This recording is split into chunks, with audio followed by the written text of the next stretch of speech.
সালটা তখন 1770। নবদ্বীপে সংযোজন হলো আরও একজন বিদগ্ধ পণ্ডিতের নাম, আর তিনি হলেন বুনো রামনাথ। তিনি কিন্তু কেবল একজন বিদগ্ধ পণ্ডিত ছিলেন না, ছিলেন একজন মহান ব্যক্তিত্বের অধিকারী, যিনি দারিদ্র্যের থেকেও টোলের শিক্ষাকে সবথেকে বড় করে দেখেছিলেন। আর তাই তো তিনি নদিয়ার রাজা নবদ্বীপে এলে তাকে বলতে পেরেছিলেন, না, আমার অভাব অনটন কিছুই নাই, সম্মুখে এই তেঁতুল বৃক্ষ দেখিতেছেন, ইহার পত্র আমার গৃহিণী দিব্য পাক করেন, অতি সুন্দর লাগে, আমি স্বাচ্ছন্দ্যে তাহা দিয়া অন্ন আহার করি। সেই সময় একটি প্রবাদ ছিল, যে ব্রাহ্মণ পণ্ডিত নদিয়া রাজের কাছ থেকে অনুগ্রহ লাভ করেননি তার ব্রাহ্মণত্ব পরিপূর্ণ নয়। কিন্তু রামনাথ ছিলেন সে নিয়মের ঊর্ধ্বে।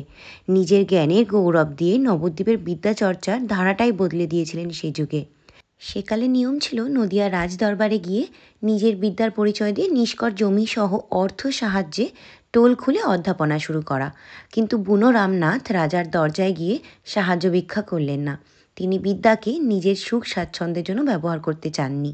রামনাথ মনে করতেন বিদ্যাই সবথেকে বড় ধন। বিদ্যাচর্চা ছাড়া রামনাথের অন্য কোনো ধ্যান জ্ঞান ছিল না।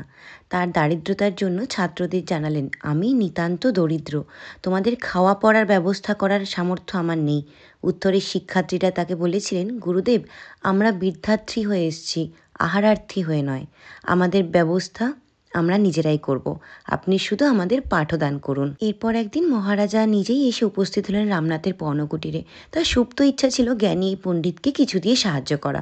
কৃষ্ণচন্দ্র বললেন, আপনার কোনো অভাব বা প্রয়োজন আছে কিনা জানতে চাইছি।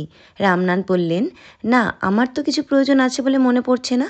তিনি ছিলেন একজন সৎ, নির্লোভ, দানের থেকেও জ্ঞানের মূল্য তার কাছে মূল্যবান ছিল। রাজা দান দিতে চাইলেও কিছু নিলেন না।